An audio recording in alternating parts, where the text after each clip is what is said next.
alaikum. Political parties, Chapter 6, topic state parties.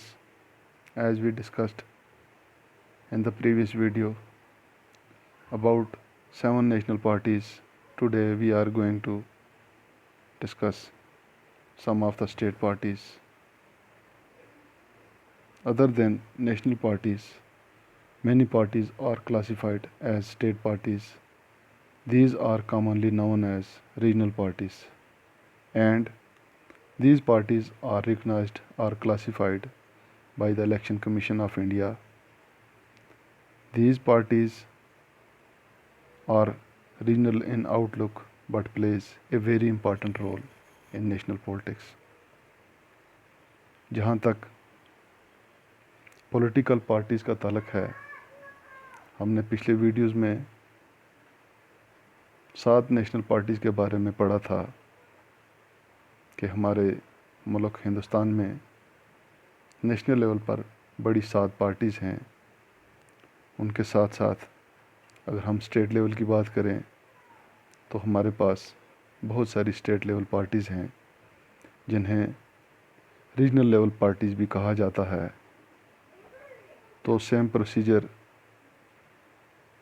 State parties के लिए भी है कि जिस तरह एक नेशनल लेवल पार्टीज़ को रिकग्नाइज किया जाता है by the election commission of India, तो same criteria is there with the state parties. जहाँ तक नेशनल पॉलिटिक्स में रीजनल लेवल पार्टीज़ का ताल्लुक है, तो इनका एक बहुत ही अहम रोल होता है। अब तक हम अगर नेशनल पार्टीज़ की बात करेंगे तो 1996 तक कोई भी ऐसी बड़ी पार्टी नेशनल लेवल पर उभर कर सामने नहीं आई कि जिसने पार्लियामेंट में फुल मेजॉरिटी के साथ गवर्नमेंट बनाई हो। ऑलमोस्ट तमाम जो हमारी स्टेट लेवल पर पार्टीज़ हैं, इन्हें मौका मिलता है कि वो किसी पार्टी के साथ नेशनल लेवल पर अलायंस करें।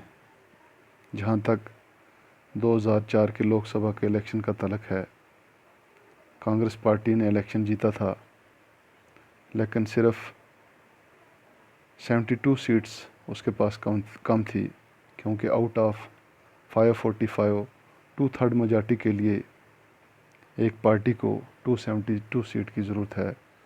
तो उन्होंने कंपेल किया मुलायम सिंह की पार्टी को, जो कि यूपी के अंदर है, समाजवादी पार्टी। तो उन्होंने उस कांग्रेस के साथ मिलकर यानी कि कोलिशन गवर्नमेंट बनाई। जहाँ तक अगर आज हम प्रेजेंटली अपनी सरकार के बारे में बात करेंगे, बीजेपी के बारे में, तो इनके पास फुल मेजॉरिटी है। इन्हें ज़रूरत नहीं पड़ी कि वो किसी स्टेट पार्टी या रीजनल पार्टी के साथ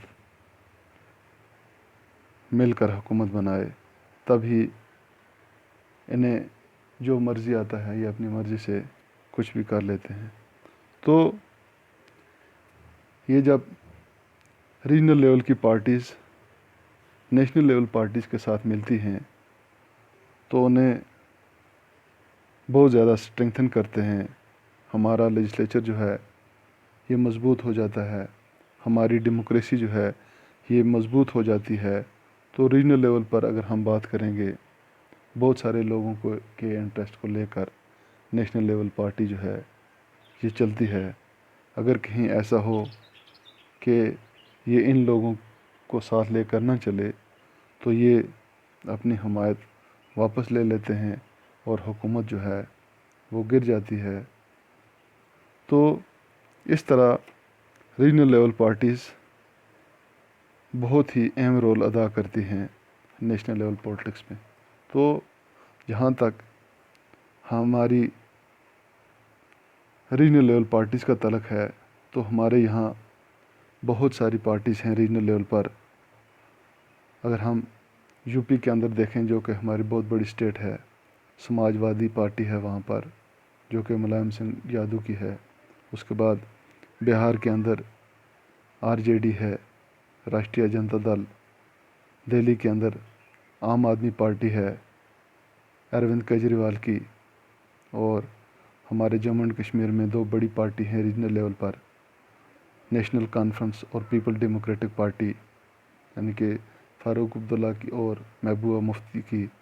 اس کے بعد پنجاب کے اندر شرومانی اکالی دل ہے، اور اس کے علاوہ ڈفرینٹ اسٹیٹس میں ڈفرینٹ پولیٹیکل پارٹیز ہیں جو اپنے اسٹیٹس کے ایشوز کو لے کر پارلیمنٹ میں جاتی ہیں، اور وہاں جا کر اپنے لوگوں کے کام کرواتے ہیں، اپنے آپ کو وہاں پر ریپرزینٹ کرتے ہیں، اور اپنے علاقے کی بات کو پارلیمنٹ میں رکھتے ہیں۔